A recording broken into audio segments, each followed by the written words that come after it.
Muy buenos días. Son las 9 en punto de la mañana de este miércoles 2 de julio del año 2025. Y en este momento a las 9 de la mañana usted está viendo En Conexión por TVB Network y lo está escuchando por Éxitos 107.1 FM, la emisora del sur de Miami, territorio Éxitos, por HD2. 2 de julio, Día de los Santos Proceso y Martiniano, San Bernardino Realino, Santa Monegunda y San Lidano. En el calendario astrológico de Enrico Mariani tenemos que hoy, a las 3:30 de la tarde, con la luna en Libra, será el cuarto creciente. El cuarto creciente, la segunda etapa del ciclo lunar. Tiempo para crecer, para trabajar en función del cuidado, desarrollo y progreso de un proyecto ya iniciado. También se puede reestructurar o replantear un arranque que no fue del todo positivo. Y esto es con la luna en Libra, que es luna de paz, equilibrio y armonía. La luna para las reconciliaciones. La luna para llegar a acuerdos en los que todas las partes pueden ser beneficiadas. Luna de paz y armonía. El sol, por supuesto, continúa en Cáncer este miércoles 2 de julio del año 2025. El 2 de julio de 1916 se realizó en la Argentina el primer campeonato sudamericano de fútbol en la historia.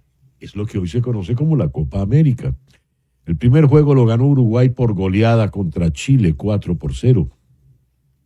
El 2 de julio de 1940, en la ciudad de Vichy, en Francia, se establece el gobierno de Vichy, gobierno colaboracionista con los nazis, presidido por el que otrora fuera un gran héroe francés, el mariscal Pétain. El mariscal Pétain, al terminar la guerra, fue condenado a cadena perpetua por ejecutar a 10.000 partisanos franceses antinazis y por haber enviado a 150.000 judíos franceses a morir en los campos de concentración de Alemania. El 2 de julio de 1960, el presidente Dwight Eisenhower aprueba la ley que suspende la compra de azúcar a Cuba. Sin embargo, el embargo contra Cuba será llevado adelante por el presidente Kennedy, quien iniciará el bloqueo contra la isla. El 2 de julio de 1961 se funda Ciudad Guayana, en Venezuela, la funda Rómulo Betancourt. Ese mismo día muere Ernest Hemingway, se suicida Hemingway. Queda todavía un misterio del porqué del suicidio de un hombre tan vital como este, uno de los escritores fundamentales de los Estados Unidos de todos los tiempos. Muchas de sus obras son clásicos de la literatura. Recibió en 1954 el Premio Nobel por, cito, su dominio del arte de la narrativa demostrado más recientemente en El Viejo y el Mar, que fue curiosamente su última novela. También fue un aguerrido periodista, estuvo en la cobertura de la Guerra Civil Española del lado republicano y luego estuvo en el desembarco de Normandía, presente en la liberación de París. El 2 de julio de 1964, esto es muy importante, el presidente Lyndon B. Johnson promulga la Ley de los Derechos Civiles y la Ley del Derecho al Voto. Al firmar este decreto, el presidente Johnson termina con el apartheid en los Estados Unidos. Fue uno de los últimos países en acabar con este flagelo social. El 2 de julio de 1981, los restos mortales del poeta Andrés Eloy Blanco entran en el Panteón Nacional en Caracas. Hoy está cumpliendo 35 años la bella Margot Robbie, actriz y productora australiana. Y el 2 de julio de 1997 murió James Stewart, uno de los actores más populares y queridos de la llamada época de oro de Hollywood. Trabajó en varias películas que se consideran todos unos clásicos. Recibió el Oscar en 1940 por The Philadelphia Story y luego un Oscar honorífico en el año 85.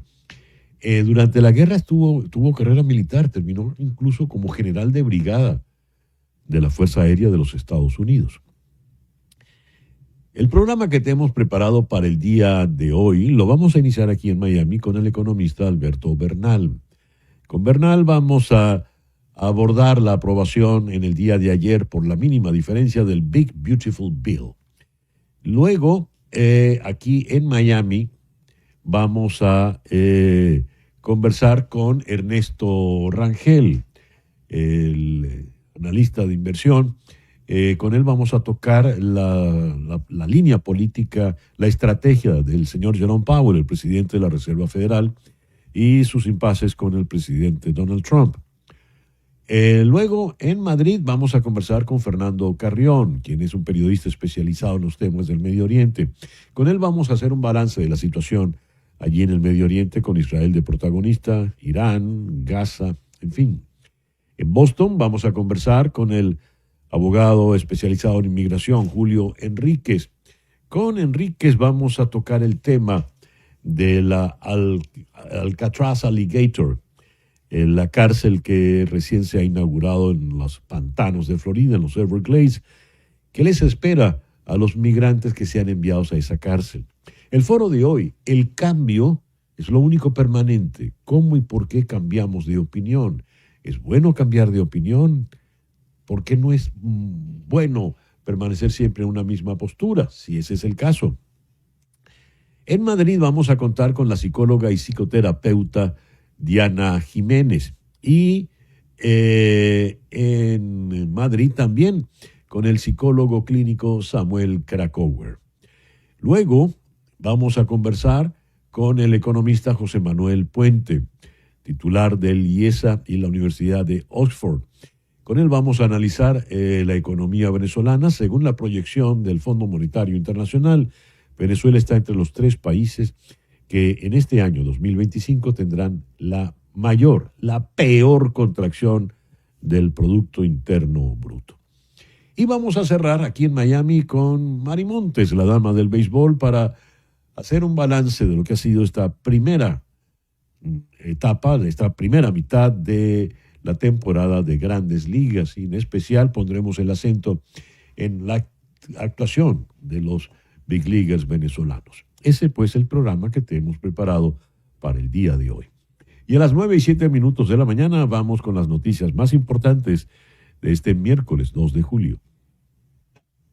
El Senado, controlado por el Partido Republicano, aprobó ayer martes, por un margen muy estrecho, un punto de diferencia, el amplio paquete de política interna del presidente Donald Trump, acercándolo a un paso más hacia su despacho para su firma. La votación fue de 51-50, con el vicepresidente J.D. Vance rompiendo el empate después de que 3 republicanos se unieran a los demócratas en su oposición a la legislación. El líder republicano de la Cámara de Representantes, Mike Johnson, planea impulsar hoy mismo el gigantesco proyecto de ley de reconciliación republicano, valorado en billones de dólares, a pesar de las serias dudas de moderados y conservadores.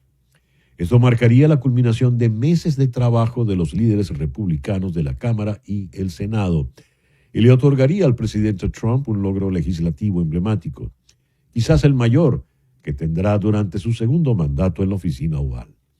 El cronograma, tal como está ahora, es que la Cámara regrese a las 9 de la mañana de hoy y vote lo antes posible.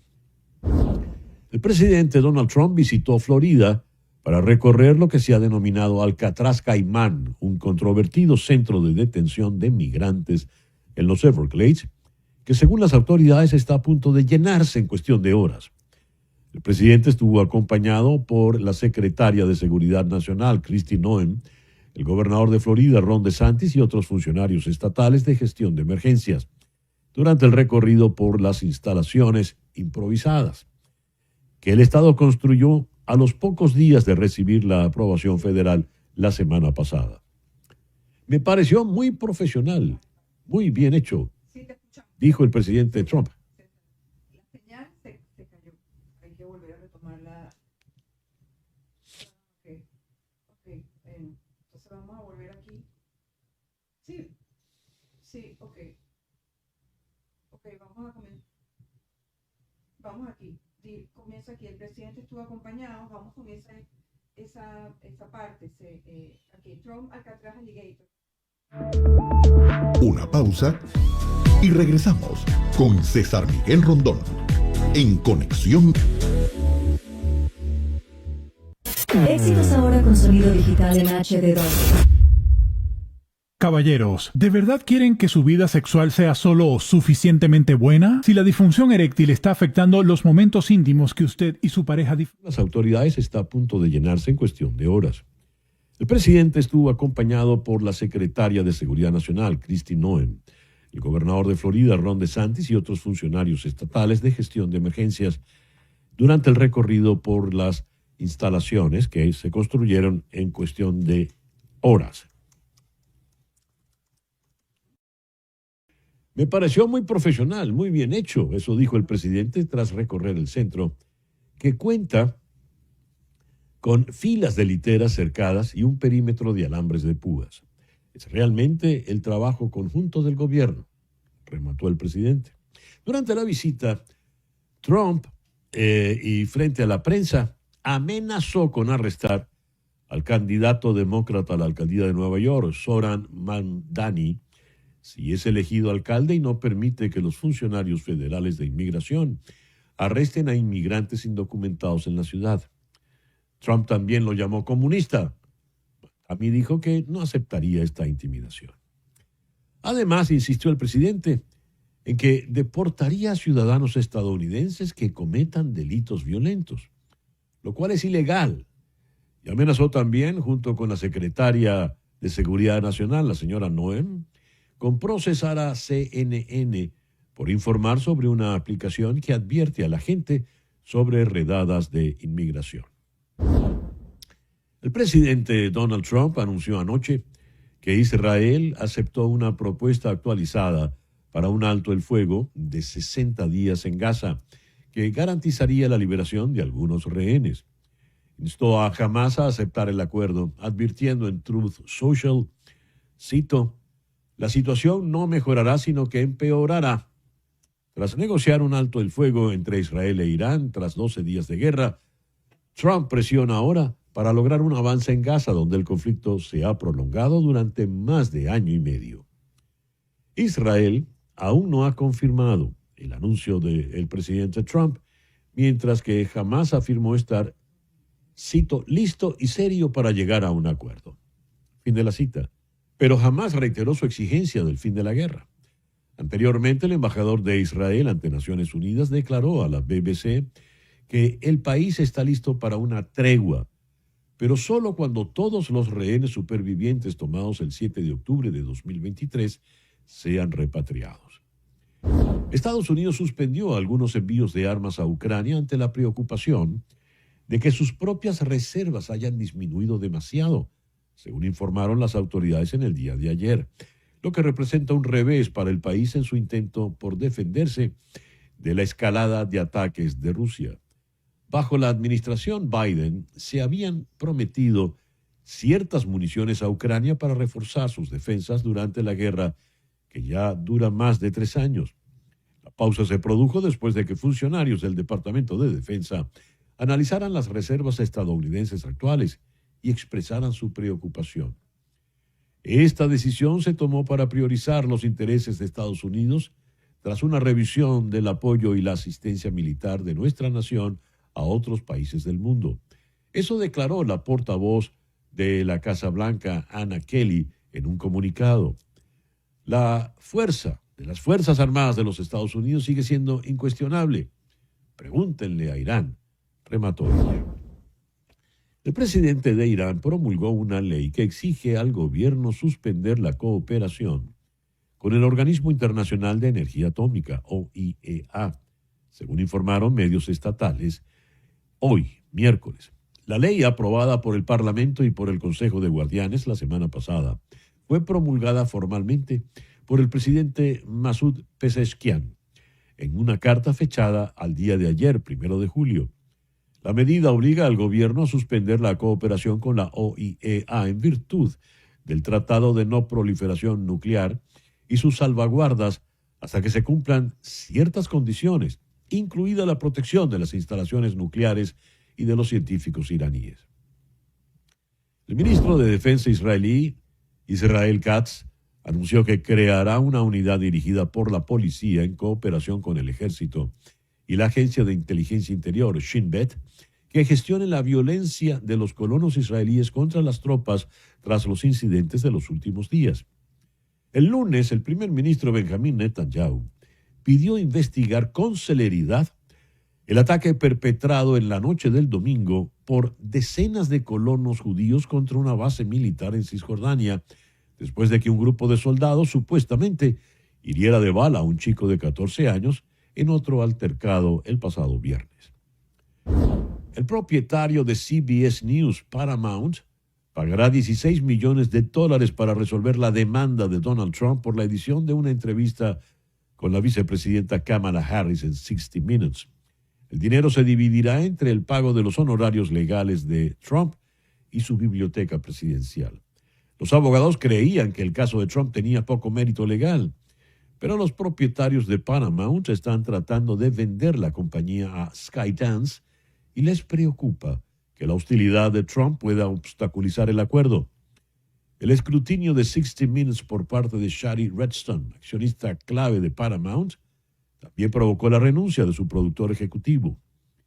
El acuerdo allana el camino para un nuevo propietario, Skydance, financiado por Larry Ellison, aliado de Donald Trump y director de Oracle.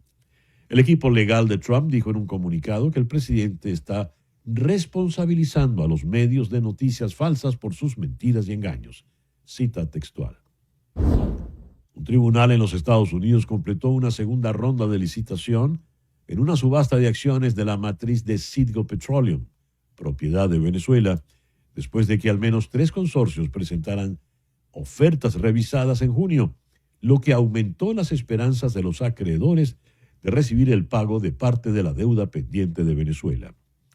El Tribunal Federal declaró a la matriz de Citgo, PDV Holding, responsable de las deudas de Venezuela y de expropiaciones pasadas, allanando así el camino para que más de una docena de otros acreedores exijan una compensación de casi $19,000 millones.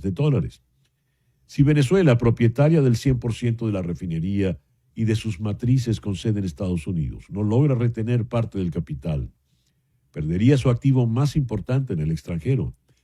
El país, con una deuda externa que alcanza los $150,000 millones, ya ha perdido otros activos en Europa y Asia a manos de los acreedores.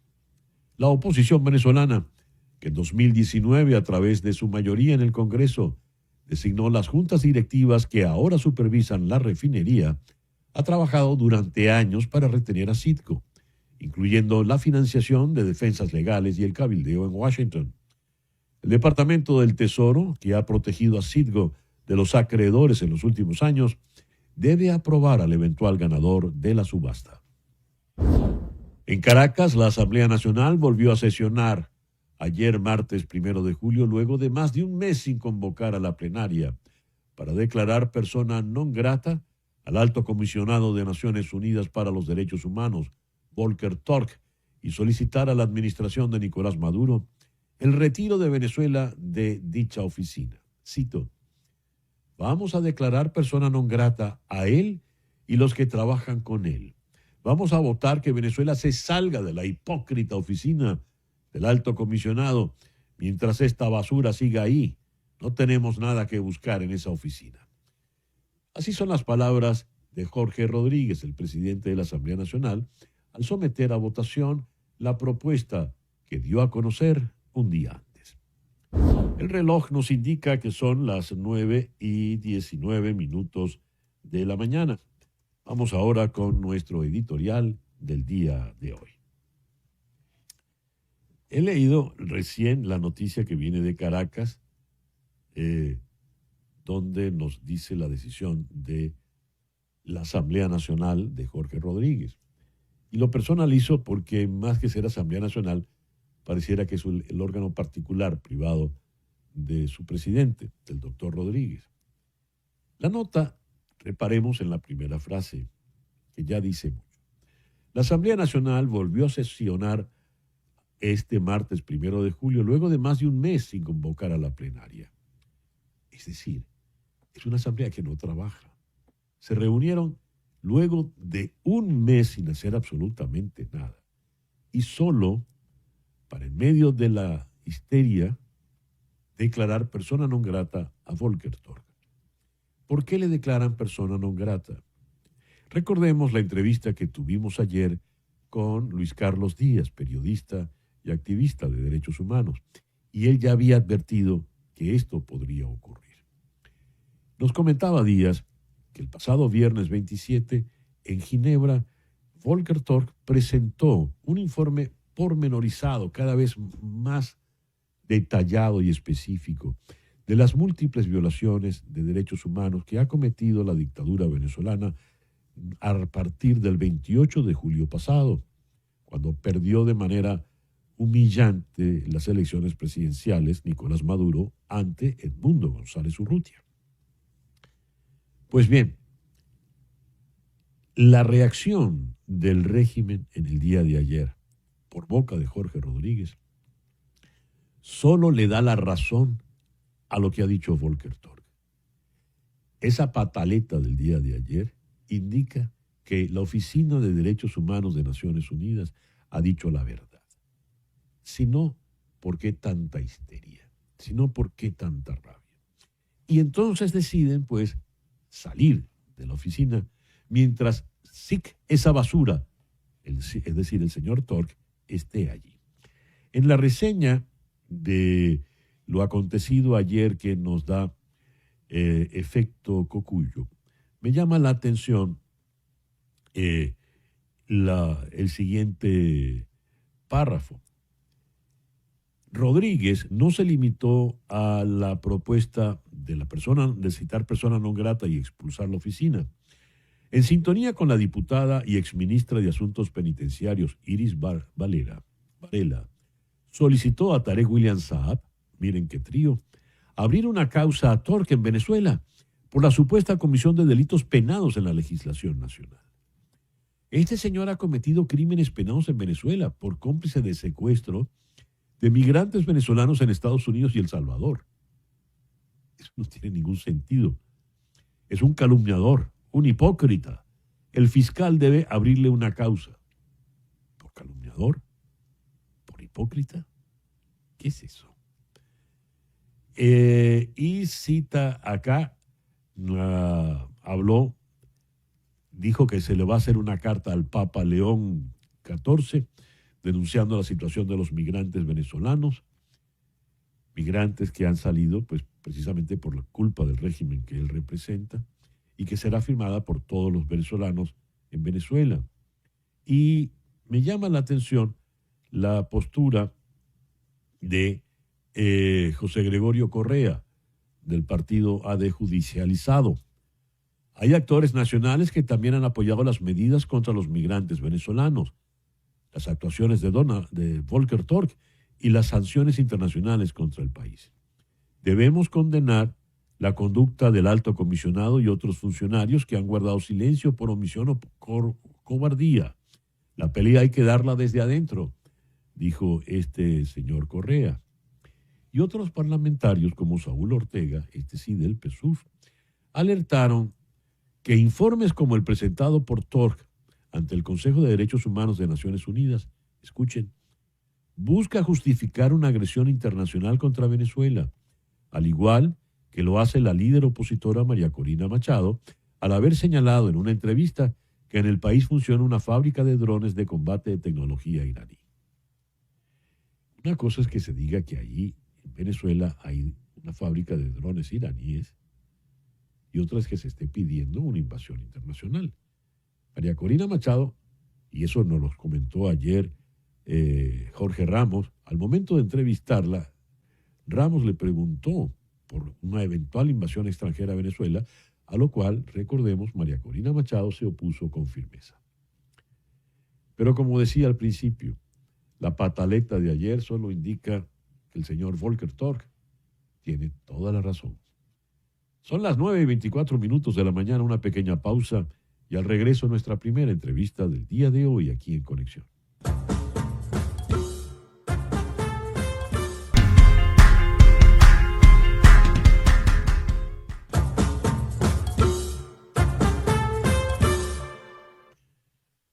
Como comentamos en la lectura de las noticias, ayer por la mínima, 51-50, fue aprobado el Big Beautiful Bill. Que viene ahora, que fue aprobado en el día de ayer, que fue lo que modificó el Senado de lo que había recibido originalmente de la Cámara de Representantes. Abordemos este tema con el economista Alberto Bernal, aquí en la ciudad de Miami. Alberto, muy buenos días. Muchísimas gracias por atendernos en el día de hoy. Hola César Miguel, muchas gracias por tenerme en tu programa. ¿Qué se aprobó en el día de ayer realmente, Alberto? Mira, César, aquí hay un tema que es muy importante que la audiencia entienda. ¿Qué es el Big Beautiful Bill? El Big Beautiful Bill es en gran parte la renovación de la disminución de impuestos que ya se había aprobado en el 2017 por el presidente Trump. Pero como funciona la ley en Estados Unidos, esta aprobación, porque se hizo a través de un Reconciliation Bill, es un tema extremadamente técnico que no vale la pena ni que lo hablemos, pero bueno, el punto es que solamente con esa forma de aprobar esas leyes hay que renovarlas cada 10 años. Entonces, ¿por qué se aprueba esto? Porque si no se aprueba esto, el 1 de enero del 2026, todos los norteamericanos, incluyendo todas las personas que vivimos en Estados Unidos, hubiésemos visto un incremento muy fuerte en el pago de impuestos personales si no se renueva esto. Entonces, el gran parte de todo esto, la parte fundamental de esta legislación es la renovación de lo que ya se había aprobado en el 2017. Y hay otras cosas adicionales como quitarle los impuestos a los tips, o lo que le deja a uno pues a la persona, el mesonero en el restaurante, disminuir los impuestos a el income tax a las personas que reciben Social Security y otro par de cosas más adicionales, pero el fuerte de todo esto es renovar lo que se aprobó en el 2017. ¿Cómo queda el tema de Medicaid y SNAP? Pues mira, aquí César, hay que aceptar lo siguiente. Esto es un tema realmente basado en la ideología de cada persona a la que tú le vayas a preguntar. Entonces, si tú le preguntas a un republicano, el republicano te va a decir se van a disminuir los gastos en Medicaid porque se van a poner unos parámetros para evitar el fraude y para obligar a que las personas se esfuercen para recibir estos subsidios. Si tú le preguntas a un demócrata, lo que el demócrata te va a contestar es, le están quitando la salud a las personas pobres del país para disminuirle los impuestos a las empresas. Esas son las dos formas de ver la situación acá. ¿Qué ve Alberto Bernal? Yo te voy a explicar de la forma más... yo voy a tratar de ser la persona meterle menos prejuicio a esta cuestión. Lo que se busca, según lo que yo leí y entendí, es que si tú quieres recibir ayuda del gobierno desde el punto de vista de Medicaid, tú tienes que demostrarle al gobierno que al menos estás haciendo algo de esfuerzo por conseguir un trabajo. Estos son los famosos work requirements. Eso es lo que yo leo cuando leo la ley. Cuando oigo a los pensadores demócratas, ellos dicen, no, esto lo que está haciendo es quitándole la salud a las personas pobres para bajar los impuestos a Alberto Bernal. Esas son las dos formas de verlos. ¿Qué creo yo que va a pasar con todo esto, César? Absolutamente nada. Todo va a ser exactamente igual. 2 meses, el Congressional Budget Office dice que 10 millones de personas van a perder el seguro médico. Eso no va a pasar porque muy seguramente se van a ajustar las cosas a nivel no de ley, sino de los requerimientos y los tiempos y toda esa cosa. Por eso son decisiones administrativas y eventualmente pues aquí lo que veremos es si esta ley logra crecer o logra que la economía de Estados Unidos crezca al 3% sostenido, como dice la administración Trump, entonces el déficit no se va a incrementar, sino que va a bajar. Si esta ley no genera crecimiento del 3%, sino de 1.8%, como dice el Congressional Budget Office, se va a incrementar la deuda en aproximadamente 2.4 trillones de dólares adicionales. La senadora Lisa Murkowski, de Alaska, republicana, tuvo un rol crucial. Se oponía y a última hora dijo que sí. Voy a citarte lo que declaró ayer después de la votación. Tuve una gran lucha con el impacto en los más vulnerables de este país en lo que respecta a Medicaid y SNAP. No obtuve todo lo que quería, pero tenía que buscar un equilibrio. ¿Qué quiere decir la senadora Murkowski con esto? Lo que te decía antes, César, si tú no llegas a aprobar nada, tú pagas impuestos en este país, yo pago impuestos en este país. El 1 de enero del 2026, tú y yo vamos a comenzar a pagar muchísimos más impuestos si esto no se aprueba. Que todavía no se puede aprobar aquí, acuérdate. Esto es un paso adicional. Tiene que pasar por el reconciliation entre Senado y Cámara para que salga un texto que vaya a que lo firme el presidente Trump. Y todo puede colapsar. Esto todavía no ha pasado. Entonces, si no pasa esto, hay un incremento sin precedentes de impuestos en el 2026. Si a ti y a mí me suben los impuestos, pues Alberto Bernal y su familia van a salir a comer menos, no se van a ir de vacaciones, no van a cambiar el carro, no van a cambiar la nevera, no van a arreglar la casa y la economía se cae. Si la economía se cae, ¿qué pasa? Sube el desempleo. Si sube el desempleo, ¿qué pasa? Pues más gente todavía se va a quedar sin salud. Entonces, todo esto es un tema. En este mundo, César, no existen las opciones perfectas. Lo perfecto es el mayor enemigo de lo bueno. Y en mi opinión, lo que se puede aprobar en esto, a pesar de que claramente no es perfecto y tiene muchas falencias, es mejor que se apruebe esto a que no se apruebe, porque yo no quiero que 5 millones de personas en Estados Unidos comiencen a perder el empleo porque la economía se va en una recesión fuerte. Una última pregunta. El presidente Trump quiere firmar esto el día de la independencia, que es pasado mañana. ¿Logrará Mike Johnson tener esto resuelto para pasado mañana, Alberto? Pues esa es la pregunta del millón. A ver, si tú me dices a mí, Alberto, apuesta, yo te digo que la apuesta es que no lo logra, pero lo logra muy seguramente para el 7, 8, 9. Ya. Bueno, veremos entonces. Alberto, muchas gracias por atendernos en la mañana de hoy. Con mucho gusto, muchas gracias por la invitación. Saludos a la audiencia. El economista Alberto Bernal, aquí en la ciudad de Miami. Son las 9:35. Los primeros 35-40 minutos, con escasas palabras, poquísimas palabras, vemos cómo se va preparando un banquete exquisito, un banquete extraordinario. ¿Quién cocina? Cocina una mujer llamada Eugenia, para el gran gourmet Dodin Buffon, quien le hace el homenaje de esta comida de varios platos, suculentos platos, para un grupo de amigos. Ellos tienen una relación curiosa, son pareja, mas son el patrón y la cocinera. No son marido y mujer como él quisiera, porque ella prefiere tener la libertad de saber cuándo le cierra o cuándo le abre la puerta. La película es de una delicadeza extraordinaria. Es una película que se puede saborear al ver cómo se va preparando todo. La trama es muy sencilla. Está inspirada en la novela de 1924 del suizo Marcel Ruff, La vida y la pasión de Dodin Buffon, un gourmet, y nos va a contar cómo se va a llevar el sabor de la comida exquisitamente preparada a esta relación tan sutil que tiene esta pareja. La película pasó por el Festival de Cannes el año pasado y fue la opción francesa para la película extranjera en los premios Oscars. Es de acotar que es bueno verla con algo en el estómago, porque si no usted no va a soportar con la boca hecha agua. No la vea con cotufas, por favor. La pasión de Dodin Buffon.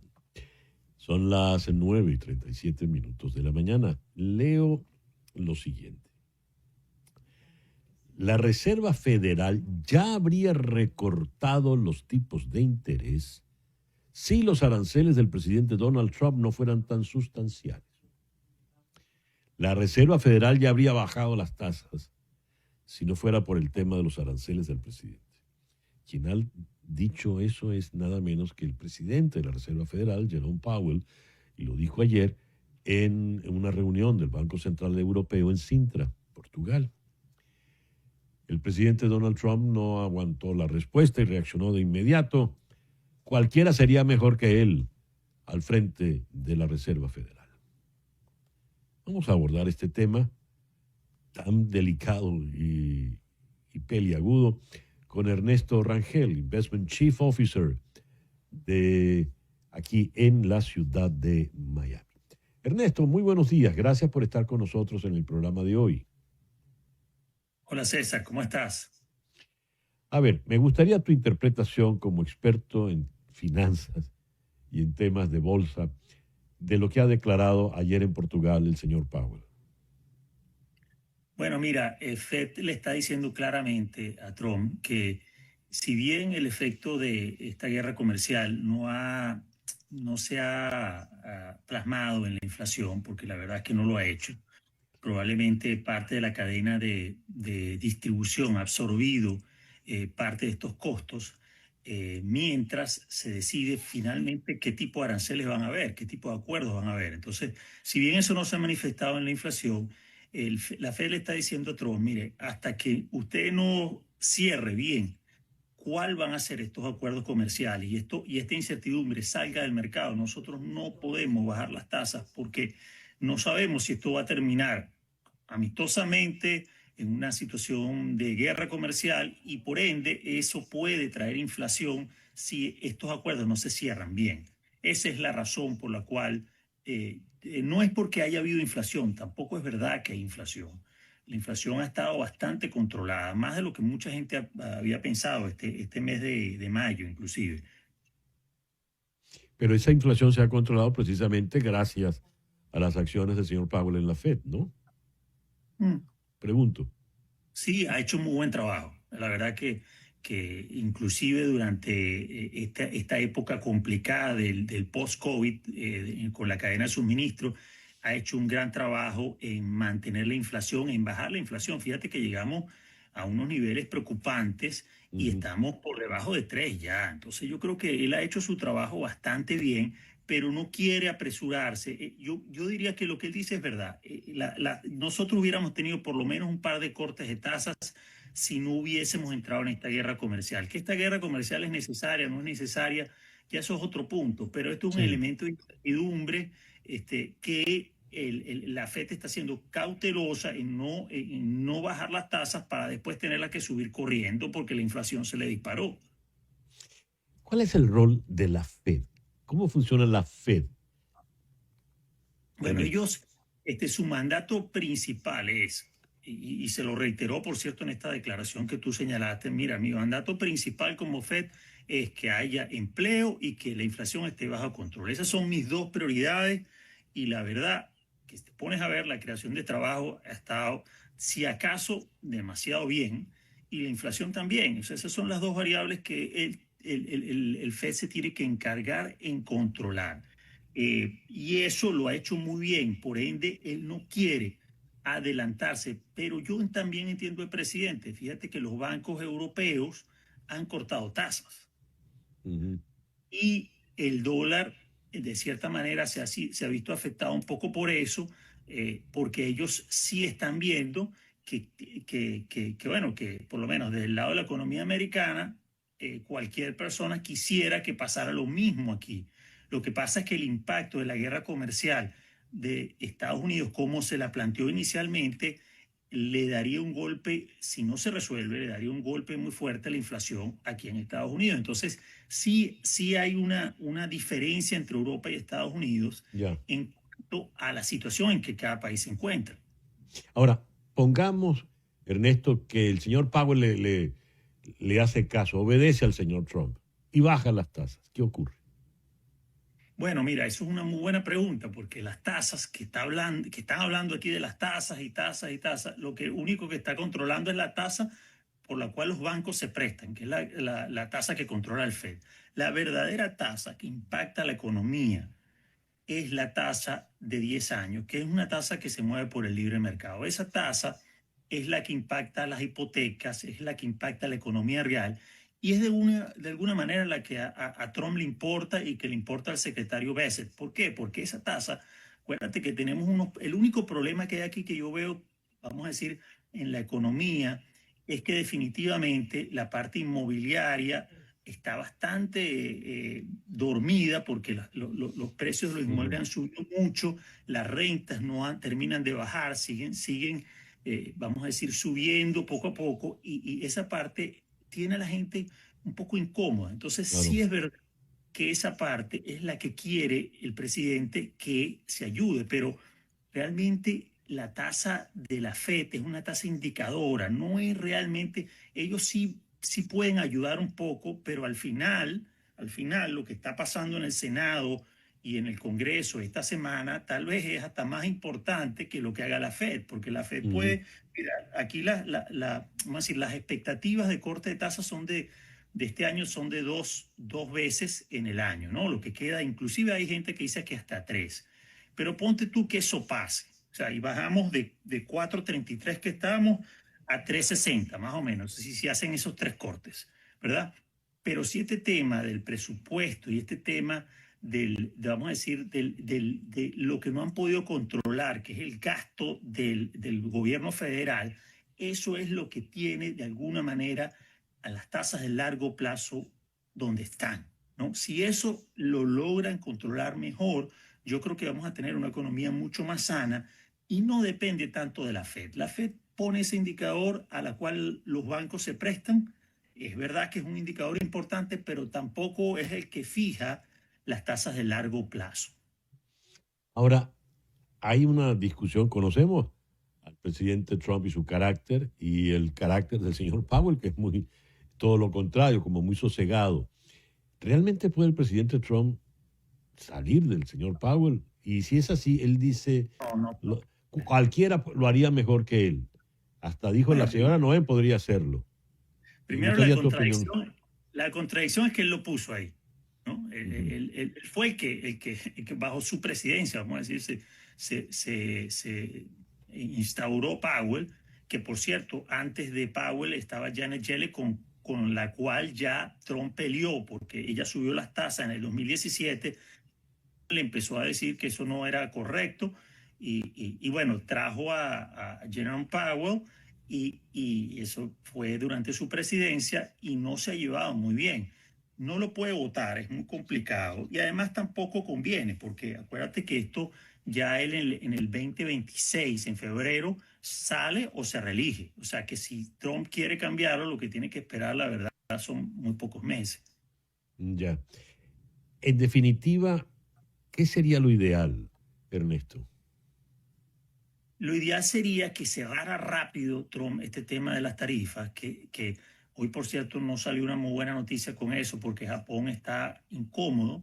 Japón dice que es el aliado más importante que tiene Estados Unidos en términos comerciales y en términos financieros, y bueno, no han llegado a un acuerdo, y sobre todo por el tema de agricultura, tienen unos problemas. Hasta que Trump no cierre estos temas, sobre todo con sus grandes aliados, la FED no se va a mover, esa es la verdad. Y eso es lo que tendría que hacer el gobierno, pero yo también entiendo a Trump, él ha logrado con esa estrategia de golpe, de shock, negociar a la fuerza. Y esa es su forma de negociar. Entonces, él no puede predeterminar cuánto tiempo va a cerrar esto, ¿no? Obviamente lo quiere cerrar temprano, pero él también quiere sonar amenazante en ciertos momentos para lograr un buen deal. Para cerrar, me llega esta información. El sector privado perdió un número brutal de trabajos, de puestos de empleo el mes pasado. Las nóminas estaban por debajo de las expectativas de los economistas. Sí, esa fue la encuesta que salió esta mañana, la de ADP. No es una encuesta muy relevante todavía, es una encuesta que no tiene más de 10, 12 años de funcionamiento. La importante es la que va a salir este jueves, ¿okay? Que es la oficial. Fíjate que creo que dice que añadió 30.000 puestos de trabajo y se esperaban 150. Esa no es una encuesta. Mira, esa es para mí la data que está mejor dentro de la economía. De hecho, si te pones a ver, se están generando entre 160 y 200.000 empleos mensuales. Inclusive desde ese punto de vista, tú puedes decir, oye, pero la economía está muy sana, ¿para qué yo voy a cortar? Más bien, ese indicador es un indicador muy, muy potente en la economía. Y nuevamente, esta encuesta que sale de ADP no es la mejor vara de medición Ya. para el empleo. Ernesto, muchas gracias por estos minutos en la mañana de hoy. Gracias, César. Ernesto Rangel, Investment Chief Officer, un experto total aquí en la ciudad de Miami. 9:48, una pausa y ya regresamos en Conexión.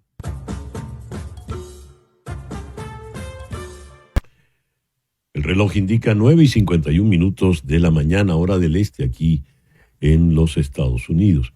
Leyendo las noticias del día de hoy,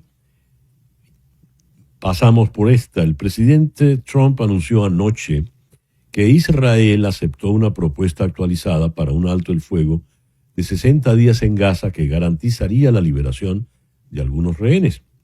E instó vía Truth Social a Hamas a que acepte el acuerdo, advirtiendo de no aceptarlo la situación no mejorará, sino que empeorará. Pero tengo entendido que a este momento en que conversamos, todavía Israel no ha confirmado el anuncio del presidente Trump. Vamos a Madrid para ahondar en este tema con Miguel Benedicto, profesor de Relaciones Internacionales en la Universidad Complutense. Miguel, muy buenos días, muy buenas tardes allá al otro lado del océano. Gracias por atendernos. Buenos días a todos. ¿En qué consiste este acuerdo que ha anunciado el presidente Trump? Que todavía, tengo entendido, Israel no ha confirmado. Efectivamente, todavía no ha sido confirmado y vamos a ver, ¿no? Finalmente en qué se traduce, ¿no? La cuestión es intentar llegar a una tregua, imagino, a cambio de que Hamas en un momento dado, pues pueda aceptar la liberación de algunos de los rehenes, ¿no? En principio se estaba hablando de liberar por 60 días 10 rehenes y 10 cadáveres de algunos de los rehenes que supuestamente habrían fallecido a manos de la organización terrorista Hamas. Vamos a ver si al final se logra llegar a este acuerdo. Yo creo que el único que capaz, ¿no?, de poder instar este tipo de paz en estos momentos es los Estados Unidos, ¿no?, que es quien puede de algún modo, ¿no?, atar un poco en corto al gobierno de Netanyahu, y vamos a ver cómo reacciona Hamas al respecto también. ¿En qué trae el acuerdo y por qué razón, a su entender, Miguel, todavía Netanyahu no lo ha confirmado? Bueno, supongo que no se fía, ¿no? No se fiará de Hamas, punto uno, y punto dos, ya sabe que en el gobierno israelí es un gobierno de coalición, donde suele haber una contraparte dentro de ese gobierno, los halcones, digamos, los más duros, que son bastante reacios a negociar con Hamas, y lo que pretenden es acabar previamente con Hamas, ¿no? Pero ya hemos visto que es difícil, y sobre todo, pues que también están sobre la mesa la vida de estos rehenes judíos, ¿no? que están en manos de la organización terrorista. Esto se ha extendido ya por demasiado tiempo. Se pensaba que sería una operación rápida. En algún momento, el presidente Trump, con su carácter ese hiperbólico, llegó a hablar de construir en Gaza una reserva sin población gazatí, y corrió incluso aquel video hecho con inteligencia artificial, donde Netanyahu y Trump bebían un trago muy asoleados en una piscina frente a la playa. ¿Qué pretende realmente? ¿Cuál sería la solución real, tanto para Trump como Netanyahu, en Gaza, al margen de esa fantasía? Bueno, es difícil saberlo. A mí creo que desde el principio el problema que yo veo en este conflicto es que Israel no nos ha contado exactamente cuál es el objetivo que tiene finalmente, ¿no? Lo que se ha visto es una destrucción cada vez mayor, ¿no?, de Hamas, obviamente. Ese sería uno de los objetivos. Yo creo que internamente la población palestina, pese a los ataques israelíes, muchas veces también en ocasiones excesivos e indiscriminados, aún así yo creo que hay un hartazgo, ¿no?, de ese liderazgo de Hamas, pero realmente, como muy bien decía, está siendo muy difícil, ¿no?, el poder acabar con la organización terrorista. Yo creo que ese es el punto número uno, y luego sería la liberación de los rehenes. A mí me da la sensación que Netanyahu ese es un un segundo punto, ¿no? Y para algunos de su gobierno lo óptimo serían las dos cosas, acabar con Hamas y salvar a los rehenes, ¿no? Lo cual, bueno, pues parece a día de hoy, si no lo han conseguido en estos últimos año y pico, 2 años, difícilmente veo que pueda ser posible, ¿no? Vamos a ver en qué desemboca todo esto. Hace sus maletas para venir a Washington el señor Netanyahu. ¿Qué puede conversar a estas alturas con su aliado, el presidente Trump? Bueno, yo, como le decía antes, creo que Estados Unidos es el único que puede embridar de algo a Israel, ¿no? A Netanyahu. Lo hemos visto en el caso de Irán, ¿no? Cómo, bueno, se enfadó en un momento dado Trump, ¿no? A través de su red social, Truth, ¿no? Cuando vio que Netanyahu e Israel no rompía, ¿no? Ese acuerdo de alto el fuego en Irán, ¿no? O con Irán, ¿no? Sí. Creo que es el único que puede pararle los pies en estos momentos, y yo creo que lo que pretende Trump de algún modo es llegar a una paz en la región, ¿no? Yo creo que ya se ha debilitado a Irán, que es el gran protagonista, ¿no? El gran aliado pues tanto de Hamas como de Hezbollah, como de algunos de los milicias, ¿no? Que hay en Irak, y ese debilitamiento, ¿no? de esos aliados de Irán y del propio Irán, yo creo que han llevado a Donald Trump ahora mismo a decir, bueno, vamos a intentar llegar a un acuerdo de paz en la región y vamos a intentar instaurar algo parecido a los acuerdos de Abraham que ya se intentaron durante su primera administración y que luego, bueno, saltaron por los aires tras ese ataque terrorista de Hamas, ¿no? Pero yo creo que puede haber un acercamiento con alguna de las potencias regionales para intentar llevar a la región a una mayor estabilidad, ¿no? Y acabar, bueno, pues con estos 2 años, ¿no? de conflicto y de guerra en toda la región. Ya que mencionaba Irán, la idea es quitarle toda su capacidad nuclear para que no llegue a una eventual arma nuclear.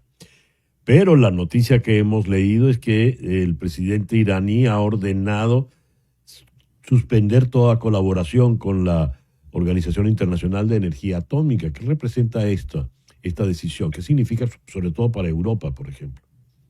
Bueno, yo creo que no son buenas noticias, ¿no? Y para Europa ya hemos visto cómo han reaccionado algunos países como Alemania o Reino Unido o Francia, ¿no? Bueno, pues que les parece una mala noticia cuando la Unión Europea pues siempre ha apostado por esa vía diplomática, ¿no? Estar fuera de los tratados de no proliferación no es una buena idea. Yo creo que no se ha destruido completamente, ¿no? La capacidad de fabricar armamento nuclear por parte de Irán. Sí que se ha ralentizado, obviamente, pues quizá unos meses, un año, pero no se ha destruido completamente, y a lo mejor lo que se consigue es el efecto contrario, ¿no? Que Irán se vea más protegido en un momento dado si puede obtener un arma nuclear, ¿no? Y después de este ataque de Israel probablemente le lleve a tenerla pues con mayor ahínco, ¿no? A obtener ese arma nuclear. Miguel, muchísimas gracias por estos minutos que nos ha dado en el programa de hoy. Muchísimas gracias a ustedes. Un saludo. Miguel Benedicto es profesor de Relaciones Internacionales en la Universidad Complutense de Madrid. El reloj dice que ya son las 9:59. Capicúa. Si los automóviles autónomos parecen de otro mundo, un fabricante líder de motocicletas busca ir un paso más allá con un vehículo futurista todoterreno que se asemeja, óyelo, a un caballo mecánico. Conocida por sus motocicletas, Kawasaki presentó Corleo el pasado mes de abril en la Expo Mundial de Japón 2025 en Osaka. Su nombre es una combinación de corazón y león, evocando la idea de un felino mecánico. Corleo, un concepto presentado por Kawasaki Heavy Industries, es un vehículo todoterreno de 4 patas, con un funcionamiento similar al de una motocicleta. Cuenta con un sistema de suspensión independiente en las patas traseras para absorber impactos en terrenos irregulares, y la dirección se basa en la transferencia del peso corporal del jinete. Cuenta con cascos de goma antideslizantes, un motor de hidrógeno y un sistema de navegación digital. cuenta también con una pantalla integrada que muestra información en tiempo real, como la ruta, los niveles de hidrógeno y la postura del jinete. Olvídense de los caballos, olvídense de las ruedas, esta cosa camina como una bestia. Eso dijo TechLab, el creador de TikTok, en un video. Rocas, escaleras, lo que sea, no le importa. No es ciencia ficción ni es un sueño, es Kawasaki y es real. Corleo, un caballo mecánico. Y a las 10:01 de la mañana, Capicúa, vamos hasta Boston para conversar ahora con el abogado Julio Enríquez. Julio, muy buenos días, muchísimas gracias por atendernos en el programa de hoy. Buenos días, gracias por la invitación. Julio, el presidente Trump fue ayer con la señora Kristi Noem, la secretaria de Seguridad Interna, a visitar esta cárcel que prácticamente ha construido en tiempo récord el gobernador Ron DeSantis de Florida y que él ha bautizado como Alcatraz Alligator, una mezcla de la cárcel de Alcatraz en San Francisco en el pantano de los cocodrilos. Se supone que es para inmigrantes. ¿Realmente para qué es esa cárcel y quiénes van a terminar allí? Bueno, las operaciones de ICE para detener a inmigrantes generalmente cuentan con acuerdos con terceras partes, que son muchas veces organizaciones privadas y muchas veces también organizaciones públicas, centros de detención del Estado, del condado o de alguna municipalidad. En esta oportunidad están trabajando con una cooperación que hay entre la gobernación de Florida y el condado de Miami-Dade para la construcción de esta cárcel y el objetivo es que sea un centro de detención que tenga operaciones de inmigración, es decir, que las personas que van a ir allí detenidas no tengan nada que ver con el condado, no tengan nada que ver con con las operaciones del gobierno de Florida, sino que van a ser personas detenidas por el gobierno federal a través de ICE. Y bueno, están ofreciendo esto para aumentar la capacidad de detención de inmigrantes. ICE detiene inmigrantes y se supone que es para deportarlos. Pero no ha funcionado exactamente así en la práctica, en medio de estas redadas masivas que han llevado adelante últimamente. ¿Qué está haciendo realmente ICE, Julio? Bueno, si bien al principio y en campaña se habló muchísimo de que las detenciones iban a estar enfocadas en criminales y mucho se dijo de que se planteó de que realmente el enfoque iba a ser en inmigrantes que habían cometido delitos o que habían hecho cuestiones incorrectas en Estados Unidos, lo que hemos visto no es eso realmente. Lo que hemos visto es que hay una criminalización de la migración y lo que hemos visto es que hay personas que no han cometido ningún delito, que no han violado ninguna ley, en algunos casos personas que entraron legalmente a Estados Unidos, personas que en todo el tiempo que han estado dentro de Estados Unidos han tenido un parol, han tenido una solicitud de asilo, han tenido un TPS, han tenido algún mecanismo que los cobije y sin embargo estas mismas personas están siendo hoy en día blancos de detención, blancos de ataques de acciones de ICE, ¿no? Y están revocando una cantidad de mecanismos para proteger a los inmigrantes y están deteniendo personas que no tienen por qué estar detenidas. Entonces, lo que termina ocurriendo es que los jueces de inmigración, que son los mismos que hemos tenido por muchos años, en su gran mayoría, están viendo estas detenciones en procesos de fianza y al evaluar las detenciones en procesos de fianza se dan cuenta de que estas personas no tienen por qué estar detenidas. Y muchas de estas personas, luego de ser detenidas, terminan siendo liberadas y vuelven a las calles solo después de pasar algunas semanas en un centro de detención. Algunas otras personas, infelizmente, no. Algunas otras personas terminan siendo deportadas. Por supuesto que eso también ocurre, sobre todo para quienes tienen menos de 2 años en los Estados Unidos. Pero lo que ha aumentado, no hay una proporcionalidad en el aumento de las detenciones y el aumento de las deportaciones, porque muchísimos de los detenidos realmente nunca debieron estar detenidos. Nunca debieron estar detenidos, pero los detuvieron. Por lo que hemos visto en los videos, ICE arremete. De hecho, parece un órgano represivo, parecen sicarios del tercer mundo, porque andan con rostro cubierto, andan en cambote. Vimos las imágenes del señor jardinero, padre de 3 marines, al que entre un grupo de 5 o 10 le cayeron a patadas y puños mientras lo tenían en el piso. ¿Qué puede hacer el inmigrante que entró legalmente al país y que está tratando de ser legal en el país o que tiene algún papel si le cae ICE encima, Julio? Es muy duro como abogado indicar que es muy poco lo que se puede hacer, Ay, pero realmente es la situación en la que estamos. ¿Qué se debe hacer? Deben tener a la mano el teléfono de una persona de confianza a la que llamar, deben tener un plan, deben llamar a un abogado de inmigración para solicitar una fianza lo más pronto posible y deben tratar de evitar, sobre todo para quienes tienen menos de 2 años en este país o quienes tienen una orden de deportación, tienen que buscar mecanismos para tratar de frenar una deportación expedita. Eh,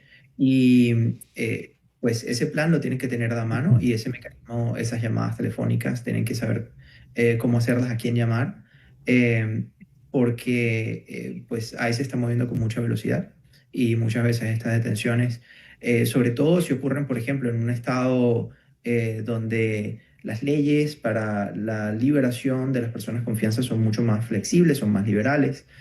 Por ejemplo, en Nueva York, en California, en Massachusetts, en Illinois, las reglas son un poco más flexibles y una persona detenida en uno de estos estados, con frecuencia lo que hace a ICE es que los transfiere en muy corto plazo para un estado donde las leyes son más estrictas, como Texas o Luisiana o Mississippi, a un centro de detención en este lugar. Y bueno, ahora que estamos viendo la apertura de esta detención en y allí, por supuesto, que las leyes son más estrictas con relación a la liberación bajo fianza. estando allí en el Alligator, Alcatraz Alligator, le preguntan por el señor Zohran Mamdani, recién electo como candidato demócrata a la alcaldía de Nueva York, y él ya ha dicho que no va a permitir que ICE haga de las suyas en la ciudad. La reacción del presidente Trump es, bueno, le voy a poner preso y le voy a quitar la ciudadanía. ¿Es eso posible? La forma de revocar la ciudadanía puede ser por 2 mecanismos. Uno, bien sea porque la persona ha cometido una traición contra los Estados Unidos, lo cual es sumamente complejo y creo que se cuenta con las manos las personas cuya ciudadanía se han revocado por esa vía. Y la traición se refiere a participar en armas en un conflicto armado contra Estados Unidos de parte del enemigo. Eso realmente es bastante complejo. El otro mecanismo que se intentó y se hizo una inversión enorme durante la primera administración de Trump es revisar las aplicaciones de ciudadanía para ver si hay allí algún error o algún fraude que se cometió para obtener la ciudadanía. Y si se mintió durante la solicitud de ciudadanía o los pasos que se llegaron para llegar a la ciudadanía, se pudiera o sea, en teoría se podría revocar esa ciudadanía. Ahora, que el presidente de un día para otro diga a esta persona le vamos a revocar la ciudadanía, no es una posibilidad que él tiene. Esto es algo que se litigó durante su primer gobierno y fueron muy pocas las personas que pudieron revocar las ciudadanías por supuestos fraudes. A miles de personas. Al final, si no me equivoco, el número de personas se cuenta con una mano. Julio, dijiste una frase que me impactó. Se ha criminalizado la inmigración. Se va a poner preso a alguien allí, en esa cárcel, Alligator de Alcatraz, sencillamente por ser inmigrante y por tener alguna situación irregular. ¿Qué pasa cuando se criminaliza la inmigración? ¿Van a eliminar a todos los inmigrantes? Esta inmigración, esta mezcla de hablar del inmigrante como si fuera un criminal es absolutamente obvia con el Alligator Alcatraz, ¿no? Vemos que Alcatraz es una cárcel para lidiar con más peligrosos, que es una cárcel icónica por lo severa que era y por lo complicado que era para las personas escapar de allí. Y por la idea que hay de que quienes iban para allá eran los peores de los peores criminales. Y están haciendo esto para detener inmigrantes que están detenidos no por comisión de un delito, sino por ser inmigrantes. Lo que estamos viendo es que están tratando de equiparar en cuanto a mensaje un inmigrante, una persona que está acá solicitando asilo, pidiendo alguna protección, pidiendo quién sabe qué cosa, pero que no está necesariamente cometiendo un delito en lo absoluto. Y lo que hemos visto en las estadísticas es que el porcentaje de inmigrantes que comete delitos es muy inferior al de las personas nacidas en Estados Unidos que cometen delitos. Entonces, ese vínculo allí no existe desde el punto de vista estadístico, y están tratando de crear ese vínculo, y las detenciones de inmigración no tienen un objetivo de castigo. Las detenciones de inmigración, el único objetivo, justificación legal para detener a alguien por inmigración es porque la persona va a ser deportada y tienen miedo que la persona se vaya a escapar. Esa es la única justificación. Pero cuando convierten esto en un alligator Alcatraz, una cárcel para detener a las personas más peligrosas, están tratando a alguien que no ha cometido un delito y están presentando a esa persona que no ha cometido un delito como si fuese un criminal espantoso. Y ese es el mensaje que están dando, y es un mensaje al cual hay que tener muchísimo cuidado. Julio, muchas gracias por atendernos en el programa de hoy. Muchas gracias por la invitación. Julio Enríquez, abogado de inmigración desde Boston. Una pausa y al regreso nuestro foro del día de hoy. El cambio es lo único permanente.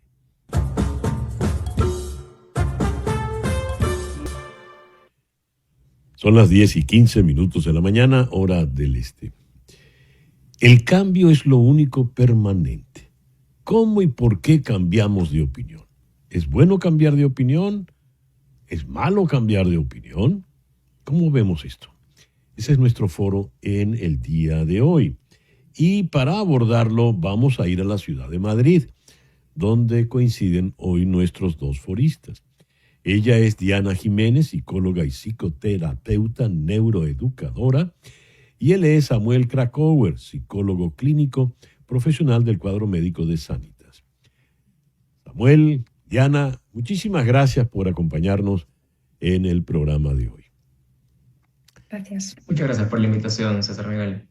¿Por qué cambiamos de opinión? Evidentemente, la primera pregunta es para Diana. Cambiamos de opinión porque es algo inherente al ser humano, a la naturaleza nuestra, a nuestro propio cerebro. Digamos que el funcionamiento natural del cerebro precisamente es esto, es la vida misma, es el cambio. La vida es movimiento y la vida se demuestra andando. O sea que es algo que está relacionado con los seres humanos. ¿Y tú qué piensas, Samuel? Estoy de acuerdo. Cambiar de opinión es de persona inteligente. Es reconocer que el conocimiento es finito y limitado. Y cuando yo me hago conciencia de ello, me puedo dar la licencia de cuestionar muchas otras cosas, ¿no? ¿De dónde viene esto? ¿Por qué pienso de esta manera? ¿Por qué tengo ciertas creencias? A ver, cuando hablamos del cambio, el cambio como lo único permanente, ¿de qué cambio estamos hablando? Estamos hablando de cambios de ideas, de concepciones de la vida, de elementos, de conceptos superficiales o de cuestiones realmente trascendentales, Diana. Bueno, pues habrá de todo. Estaremos hablando a veces de un cambio de opinión, de un cambio de paradigma, incluso hasta cambio de valores, cambio de un enfoque. Como decía, es que lo bueno, y como dice Samuel, es que no somos personas rígidas. Yo creo que cuando nos encontramos con una persona rígida es cuando vemos que hay un problema. El ser flexibles, el poder incorporar información que viene de fuera. Entonces, el cambio puede venir en cualquier esfera de la vida. Y de hecho, bueno, creo que en una de las ocasiones hablamos de los cambios que se producen hoy día con las parejas, ¿no? Con esa facilidad de, esta me gusta, no, pues la cambio. Entonces, bueno, habría que ver en detalle cada circunstancia, pero si hablamos en líneas generales, el poder cambiar, el cambiar de opinión, el sopesar otras opiniones que nos estén dando, el poder reflexionar, todo esto es una oportunidad de crecimiento. Puede venderse como un valor importante, ético o moral, decir, yo no he cambiado de opinión, yo desde joven pensaba que las cosas eran así, asado, y sigo pensando lo mismo. ¿Cómo veríamos un criterio como ese hoy por hoy, Samuel? Yo lo vería como una rigidez absoluta. Yo creo que es una persona que no se ha abierto a la idea de que puedo cambiar de opinión Y muchas veces no cambiamos de opinión porque considero que mi opinión es la única verdadera. Y si cambio de opinión, estaría vulnerando mis propios principios. Hoy por hoy es fundamental, como dice Diana, tener esa flexibilidad, cambiar, aprender, crecer. Y como decía Nietzsche incluso, el que cambia de opinión es una persona sabia. El que no cambia de opinión, en la traducción al castellano, es una persona necia. Hay un libro, Diana, Solo los estúpidos no cambian de opinión. Conversaciones con Teodoro Petkov. Te pongo al tanto de quién era Teodoro Petkov. Petkov fue un dirigente político de la izquierda en los 60, influido por la Revolución Cubana, fue a la guerrilla en Venezuela. Luego fue un gran teórico en contra de la rigidez del comunismo.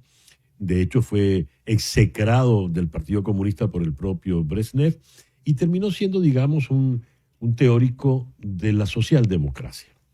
Cuando él dice, solo los estúpidos no cambian de opinión, evidentemente está hablando de opiniones políticas, ¿verdad? Y en política, por ejemplo, a la hora de ponderar a alguien, te dicen, no, esa es una persona muy consecuente porque siempre ha mantenido las mismas posturas. Ya que te cito esto, vamos a entrar, por ejemplo, solo brevemente, en el muy espinoso terreno de la política. Lo que hemos conversado, ¿cómo se mide en ese ámbito? Pues es muy buena pregunta, César, porque ocurre otra cosa. Estamos hablando del cambio de opinión. A veces esos cambios tienen que ver con crianza, política, religión, que es lo que estás comentando. Y nuestra identidad está muy ligada a las creencias. Y hay una cosa que Samuel seguro que también lo conoce, que está muy dentro del ámbito de la psicología, que es la disonancia cognitiva. Y es cuando las personas nos enfrentamos a información que contradice lo que creemos, nuestro cerebro lo tiene como que justificar y es como, si esto no es lo que yo creía, entonces no debe ser tan bueno. Entonces, o lo ignoro o lo descalifico. Y esto pasa también en la política. Entonces, entre comillas, nos autoengañamos para justificar la creencia que yo me he formado. Esto se ve mucho en la formación del estilo de vida cuando somos pequeños. Creamos un estilo de vida y ya el resto del tiempo estamos justificando esa decisión que yo tomé. Entonces es como que todo lo que hago viene a darme la razón. Y esto también está muy relacionado con el sesgo de confirmación, ¿no? Entonces tiendo a aceptar y a buscar aquella información que refuerza lo que yo creo. Por eso cuando alguien entra en un partido político, solo suele ver lo bueno y justificar lo malo, porque esa persona para ti ya tiene una credencial, una credibilidad, que es un poco, César, lo que te pasa a ti, lo que le pasará a Samuel y lo que me pasa a mí. Cuando conectamos con una persona y les hemos gustado y hemos empatizado, todo lo que venga de nosotros, bueno, pues no lo van a perdonar, ¿no? Si un día hemos dicho una palabra malsonante, van a decir, bueno, porque estaría muy enfadada. Entonces, esto pasa también en la política. Ahora, esa disonancia cognitiva, suena un término curioso. Me gustaría quedarme allí un momento.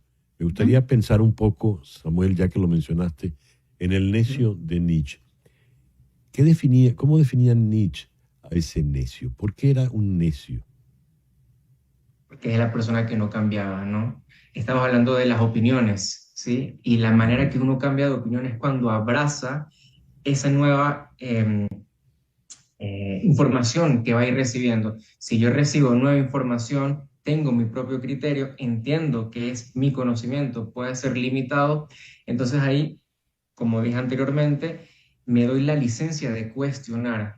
También grandes filósofos lo discutían, ¿no? Había que discutir absolutamente todo y cambiar y cambiar. Mucha gente se queda en el mismo concepto, en la misma ideología, por temor a reconocer que a lo mejor en algún momento estuvo equivocado. A ver, estamos sometidos a una sociedad de cambios bruscos, constantes. Además, como estamos hiperconectados, hipercomunicados, realmente lo que vivimos es un bombardeo. Entonces, yo fui criado, por ejemplo, en una cultura machista, homófoba. Yo vengo de la típica formación latinoamericana donde el hombre es el hombre y la mujer es la mujer. Y no puedo aceptar nada en el interín. Y de repente me sale un hijo homosexual. ¿Cómo hago? Ponte tú en ese caso, Diana, por favor. Bueno, a ver, esto daría para mucho, ¿eh? Esto nos extenderíamos mucho. Vamos a hacer una cosa breve que nos ponéis siempre a los psicólogos, ¿verdad, Samuel? En la tesitura en 2 segundos resume años y años No. Pero, Diana, venga. no en 2 segundos, pero en 5. En 5. Venga, a ver, lo primero que tenemos que darnos cuenta en este caso, por ejemplo, que comentas del hijo, es que cuando te conviertes en padre, estás creando un ser independiente a ti, que va a tomar sus propias decisiones, que va a tener que construir su vida y que no todo lo que haga te tiene por qué gustar. Y esto lo tenemos que aceptar porque nosotros hemos construido nuestra propia vida. Yo tengo 3 hijos y, bueno, todavía son medianamente pequeños y la vida por delante dará muchas vueltas, ¿no? Lo que sí que es verdad es que ¿qué es lo que podemos hacer y qué es lo que puede ayudar? En primer lugar, como dice Samuel, no ser necios y estar dispuestos a cuestionarnos esas creencias. Yo vengo con estas creencias, toda mi vida entendí que esto debía ser así y ahora veo otra posibilidad. Bueno, voy a estudiarla. No quiere decir ni que me guste ni que la acepte, pero estoy abierto a ello. Y esto es, yo creo que lo que distingue a un necio de una persona inteligente, ¿no? Que es una persona que por lo menos dice, bueno, te quiero escuchar. Entonces, poder exponernos con curiosidad, pero con curiosidad genuina de yo quiero saber, esto lo desconozco, quiero saber, quiero que me cuentes más, porque además ocurre una cosa, cuando los papás actuamos desde una manera rígida, lo que provocamos precisamente es un bloqueo y un distanciamiento. Claro. Y si yo lo que quiero es influir en mi hijo y generarle en él una pequeña duda, el que él también se plantee esa diferencia, tengo que ser más inteligente en ese sentido. Entonces tengo que poner sobre la mesa esa curiosidad. Y luego no ir a la crítica de la persona, sino utilizar esa humildad cognitiva de decir, bueno, puede ser que yo esté equivocado. Bueno, pues demuéstramelo, rebátemelo. No hay nada más bonito que poder, y esto de los filósofos era muy bonito porque se juntaban para hablar y debatir y de ahí salían buenas ideas. A ver, el problema está quizá en la verdad, ¿no? Yo me aferro a un concepto de la verdad y yo tengo la verdad. Es decir, yo tengo la verdad, yo tengo la razón. ¿Por qué la voy a cambiar si esa es la verdad y es la razón? ¿Cómo me logro entrenar en la vida para ser flexible y para entender que a lo mejor la verdad que yo tengo no es precisamente la verdad? ¿Habrá algún método mágico para ello, Samuel? Me encantaría decirte que sí, pero no. Como tú bien lo dijiste, se entrena. Porque al final la opinión es el resultado de mi interpretación que yo tengo de la vida.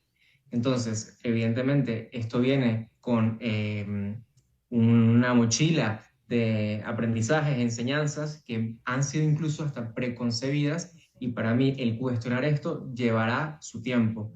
No tenemos en consulta a día de hoy una varita mágica que nos libre de esto todavía. Muy bien, no tiene la varita mágica, Samuel, y asumo que Diana tampoco, pero ¿cómo haces, Diana, en la clínica ante un paciente tosudo que se niega a aceptar que el mundo no era exactamente como él había pensado? Pues mira, eso me recuerda al chiste de esa mujer que dice que a veces ella tiene la razón y otras veces su marido está equivocado. Pues un poco así, desde el humor, desde las metáforas, el abrir ese espacio de invitar a reflexionar y sobre todo no forzar, porque hay una cosa que se llama la lógica privada, que es la que tenemos cada una de las personas, y es que no vemos la realidad como es, sino como nosotros somos. Entonces, piensa que cuando una persona está convencida de que tiene razón, es chocar contra un muro. Entonces ahí nosotros tenemos que ser más inteligentes y buscar la manera de llegar a esa persona y de llegar a raíz de la cuestión, porque cuando alguien se obceca en es que yo tengo razón, lo que tenemos que darnos cuenta es qué hay detrás de eso, cuál es la necesidad no cubierta, cuál es su búsqueda de pertenencia, que a veces las personas sienten que cuando se equivocan pierden valor. Entonces, ahí estamos tocando el eje troncal de cada persona y con eso hay que ser muy delicados, yo creo, porque tenemos que verlo no desde, oye, qué tozuda es esta persona, sino qué le ocurre a esta persona para que necesite posicionarse de esa manera. Y como digo, crear siempre, nosotros en consulta siempre creamos un espacio que invita a reflexionar, que acoge a la persona tal cual es, sin crítica, sin juicio, donde puede ser quien es. Y yo, por ejemplo, en mi caso sí que es verdad que recurro muchísimo al humor. y siempre, bueno, pues intento bajar un poco tensiones y hacerle ver a la otra persona mediante el juego, puede ver reflejado en los demás cuando da esa imagen. Se trata del bienestar, ¿verdad? Cuando alguien asiste a la consulta de un terapeuta, de un psicólogo, no, a lo mejor no se siente bien del todo consigo mismo o en el entorno donde se mueve, y lo que busca es que le ayuden a lograr algo de bienestar, ¿verdad? Mi suegro suele decir, por ejemplo, a propósito de la razón, ¿tú qué prefieres? ¿Tener la razón o ser feliz? Y ya con eso zanja el dilema. A ver, ¿dónde está el bienestar? ¿Hasta dónde yo puedo cambiar? ¿Y de qué manera debo cambiar, Samuel? Vale, primero el reconocer, ¿sí? Que yo creo que es lo más complicado de todo. ¿De dónde vienen estas creencias? Esto han sido por un contexto social, cultural, familiar, me está haciendo daño esta manera de pensar o de incluso comportarme, porque al final los pensamientos se pueden traducir en conductas. A día de hoy me están haciendo daño, puedo retroceder, cuestionarme, ubicarlas, a lo mejor incluso por qué y cuándo y dónde y quién fue quien me ha inculcado esto, dónde he aprendido esto, y a raíz de esto debatir, dialogar, el diálogo socrático, que es una herramienta fenomenal para conseguir este tipo de flexibilidad. Como te dije antes, no sería en una consulta, ni en una semana probablemente, ni en un par de meses, pero se consigue. Hay gente que evidentemente es más rígida, eso responde seguramente a esos mismos patrones, a esos mismos de crianza sobre todo, y hay gente más flexible. Habrá gente que entenderá más o que conectará más con las nuevas ideas. Ese concepto me llamó la atención que dijiste, Diana, la humildad cognitiva. ¿Podrías ampliarlo un poquito, por favor? Bueno, pues estaría un poco en la misma línea que estábamos hablando de no buscar el convencer, de inventar a reflexionar, de entender que cuando una persona impone o quiere imponer su voluntad, no lo hace desde la maldad, o por lo menos yo no busco la maldad en los seres humanos, sino el darnos cuenta, como decíamos, de que no estamos en posesión de la verdad, de que desde tu punto de vista es un 9, desde de vista mío es un 6. Esa sería como la humildad cognitiva, y sobre todo que está muy relacionado con esa búsqueda de la superioridad. Es como yo estoy por encima de ti y yo soy más que tú. Hay una frase, graciosa, así con tono de humor, para estas personas que muchas veces creen que tienen la razón, y es la frase de cuando quiera tu opinión te la daré, porque son muy esas personas que solo pueden escucharse a ellos mismos y que disfrutan escucharse a ellos mismos y necesitan como ese aplauso de los demás. Entonces tenemos que buscar esa humildad cognitiva, que al final todos somos seres humanos y nos une. Samuel, Diana, muchísimas gracias por estos minutos magníficos, muy interesantes en el programa de hoy. Gracias. Gracias a vosotros. Gracias. Diana Jiménez y Samuel Krakower, dos psicólogos en Madrid. 10:32 de la mañana. Hacemos ahora una pequeña pausa. Venezuela, según la proyección del Fondo Monetario Internacional, está entre los 3 peores países del mundo en el descalabro del PIB. ¿Por qué? Ya regresamos.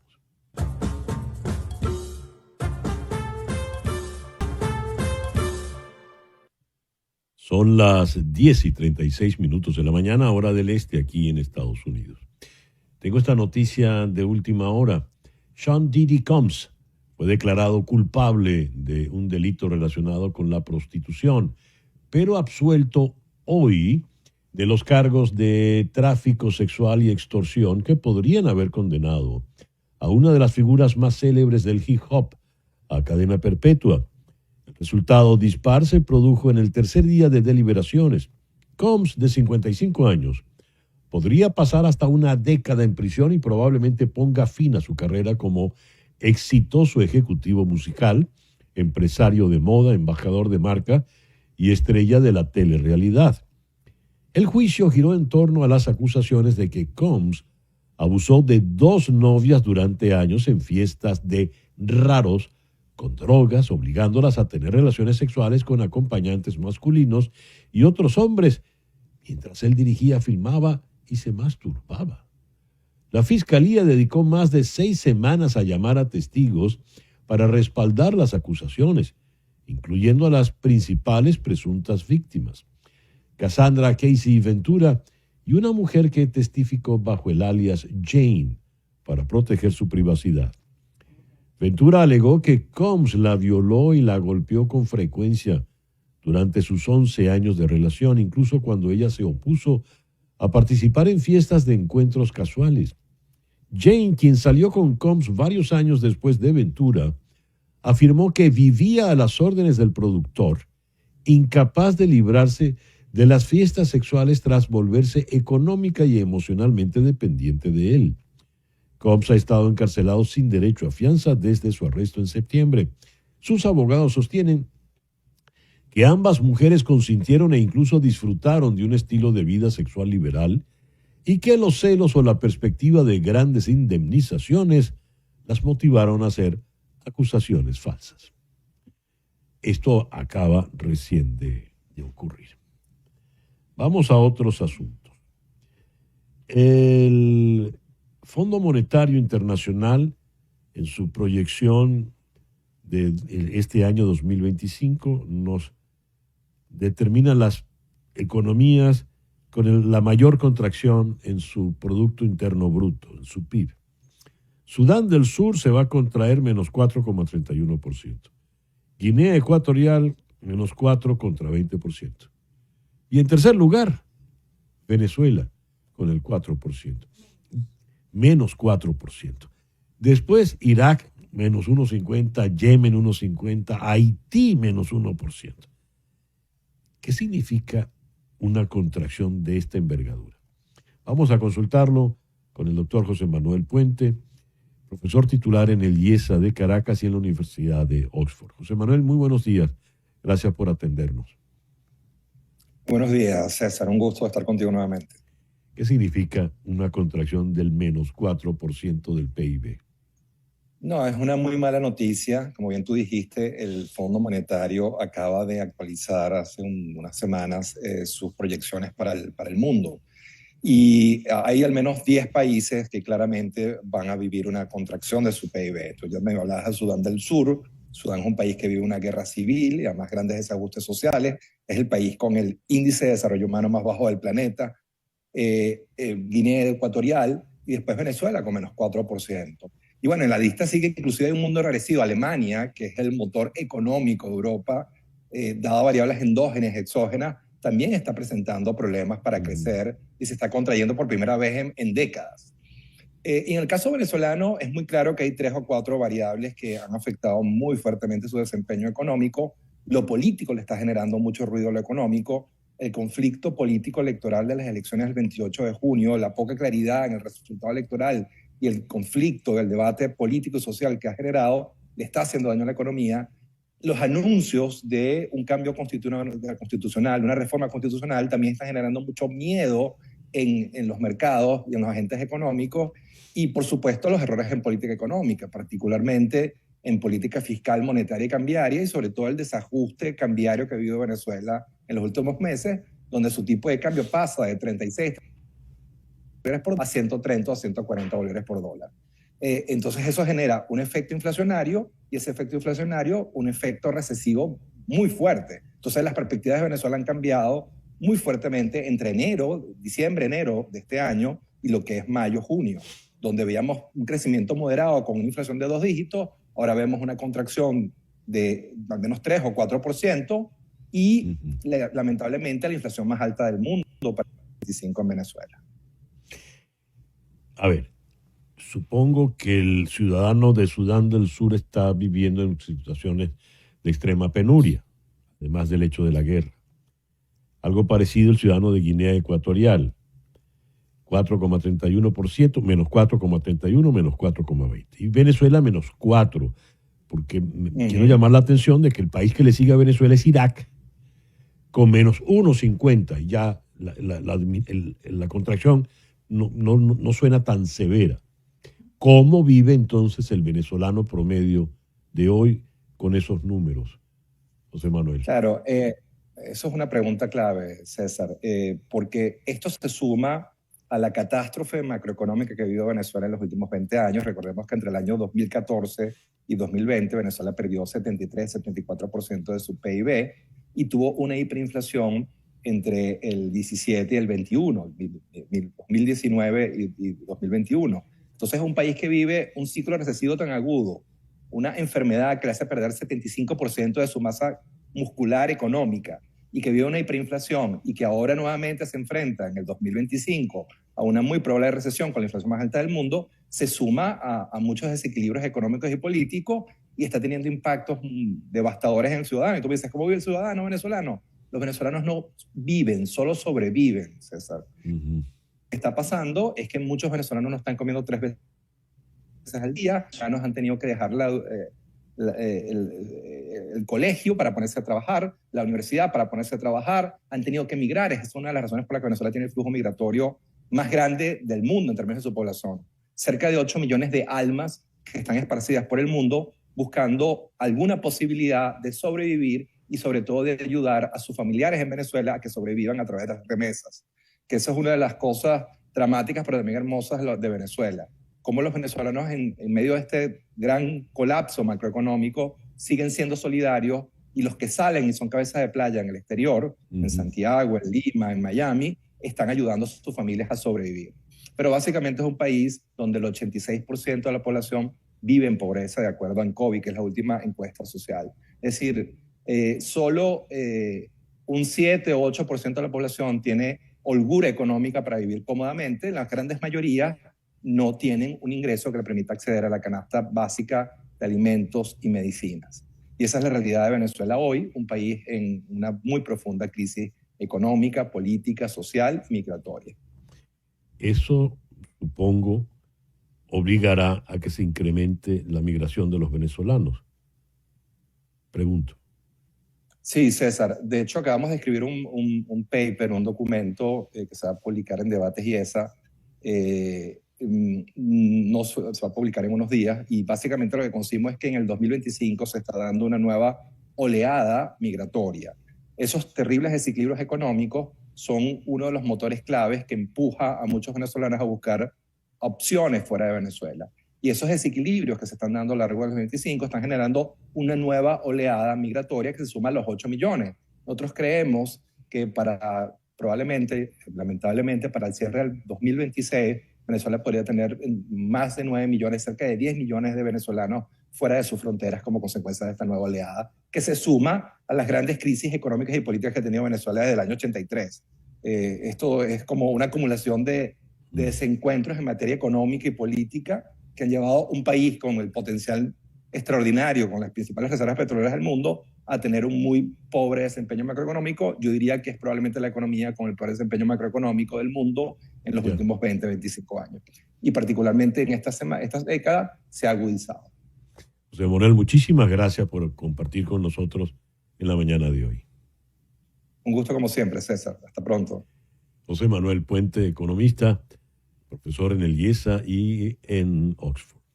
Son las 10:45 de la mañana. Escucha esto. Cuando los arqueólogos abrieron la tumba del rey Tutankamón en Egipto en la década de los años 20, las 12 muertes inesperadas entre los miembros del equipo de excavación que siguieron dieron pie a rumores de una maldición faraónica.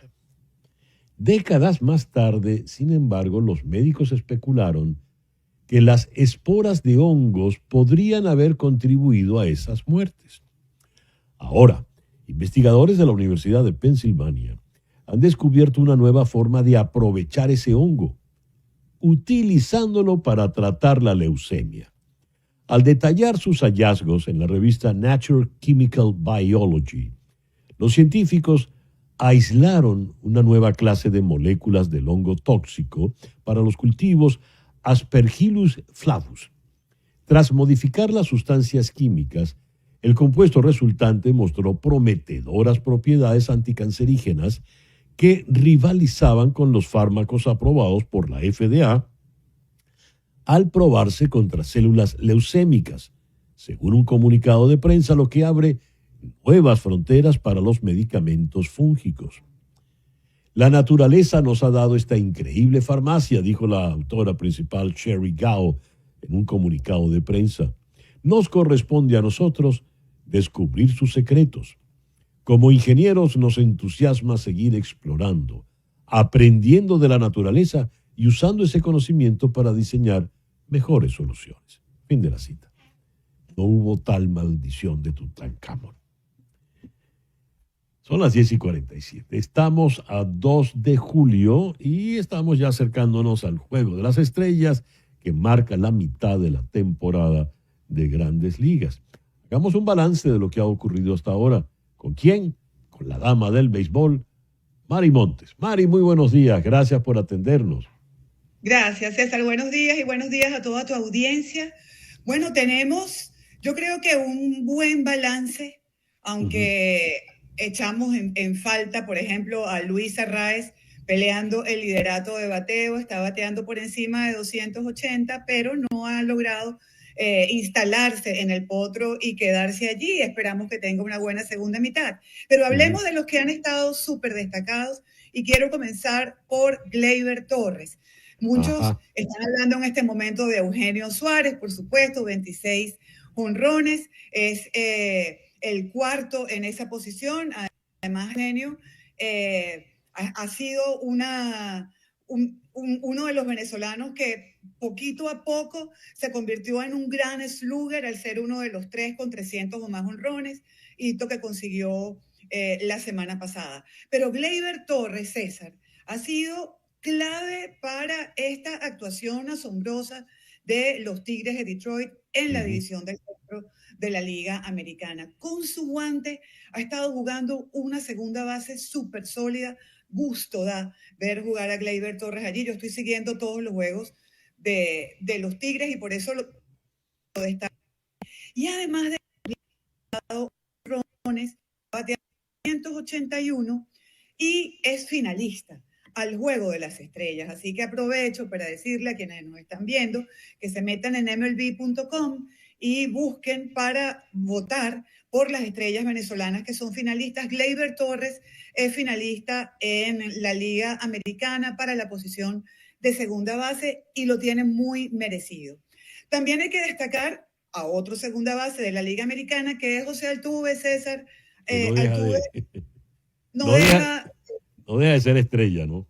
De ser una estrella. Sí. Ese pequeñín otra vez montándose al hombro en juegos que han sido súper importantes a los Astros de Houston, que también otra vez los Astros de Houston nos hacen pensar en que hay que ir revisando los vuelos para, por si acaso hay que ir otra vez a postemporada con ellos, a la Serie Mundial. La postemporada es muy probable que vayan, están muy cómodos en su división. También quisiera destacar a Luis Torrens con los Mets, porque ante la lesión de Francisco Álvarez, Luis Torrens se apropió de la posición. Con una confianza y con una solvencia increíble. El manager Carlos Mendoza, por supuesto, confía muchísimo en él. Los lanzadores confían en los juegos que pide y además aporta con el madero y hay a quien se le ocurra irse para la segunda base. Entonces es de verdad uno de los jugadores que de pronto no hace mucha bulla, pero es también un venezolano a quien hay que destacar. Hay que poner también en la marquesina que ha regresado Ronald Acuña Jr. Ayer tuvo un día raro de 4 ponches, pero regresó, va a estar presente en el derbi de cuadrangulares. Y mencionaste a los receptores. El otro que no deja de ser estrella, por supuesto, es el hombre de los Royals de Kansas City, el capitán. Sí, por supuesto.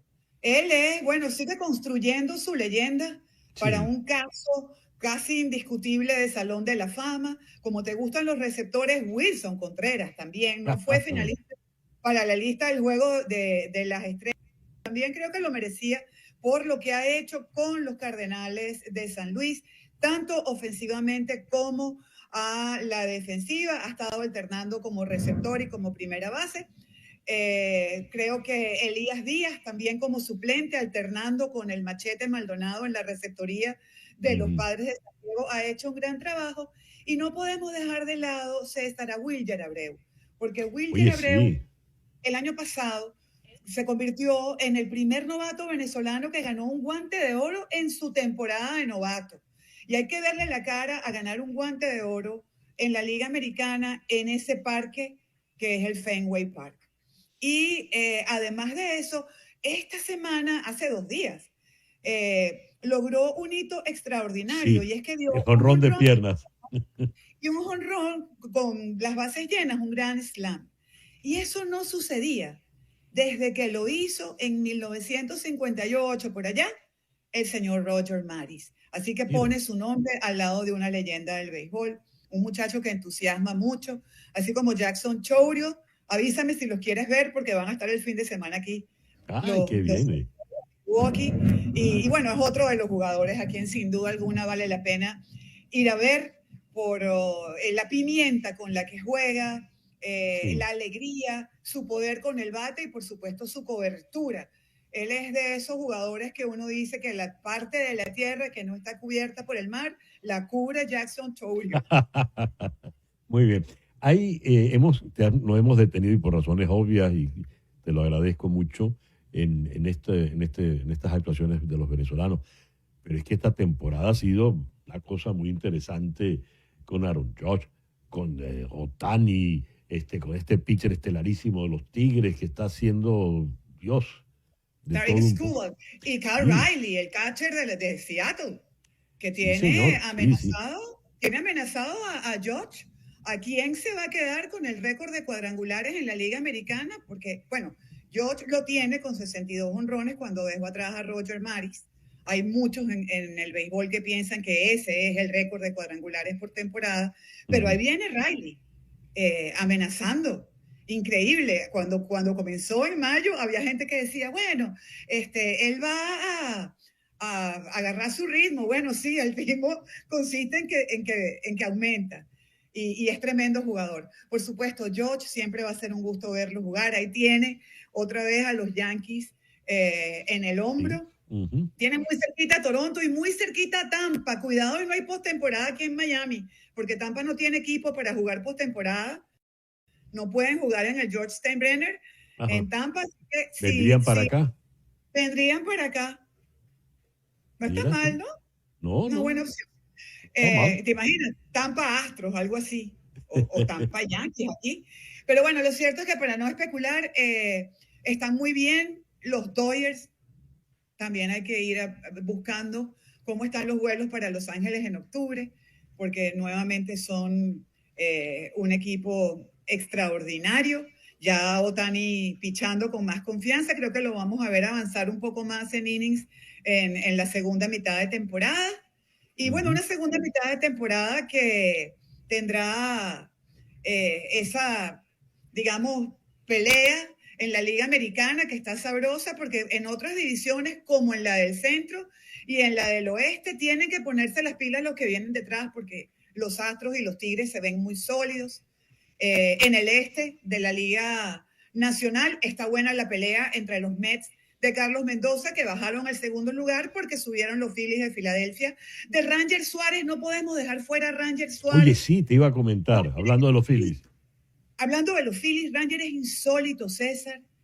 Es un lanzador que es de los que te tipo gregmados, que no tira piedras, sino que pone la pelota, una curvita aquí, allá, maneja las esquinas, sabe cuál es el picheo flojito que les hace daño para que terminen dando un rolicito inofensivo, lanza.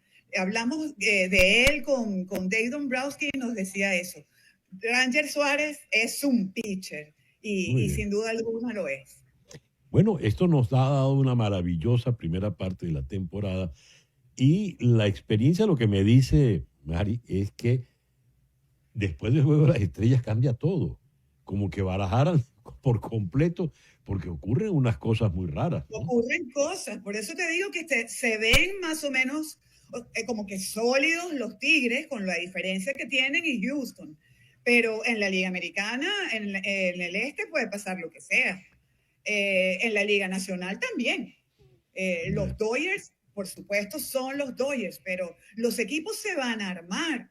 Tal vez no nos dé mucho tiempo de hablar de eso, pero hay piezas por allí que pueden ser muy atractivas para el mercado de cambios, para que esos equipos que quieren seguir peleando, peleen. Yo espero que los Marlins no se conviertan en vendedores, porque Sandy Alcántara, por supuesto, es uno de esos lanzadores que, cambiando de aire, puede ser una pieza de cambio. Edward Cabrera, que tiró un juegazo ayer para que los Marlins llegaran a 8 victorias en fila por primera vez en su vida, en la historia del equipo. Y bueno, ahora yo vi ayer a Edward Cabrera y dije, ay, ya Bendix lo va a cambiar.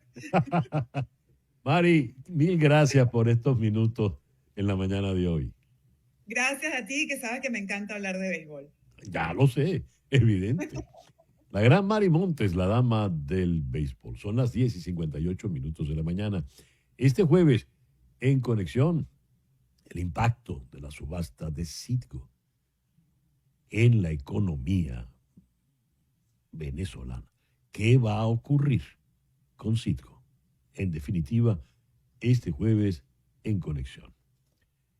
Gracias, pues, por permitirnos estar allí. Tengan todos el mejor día posible.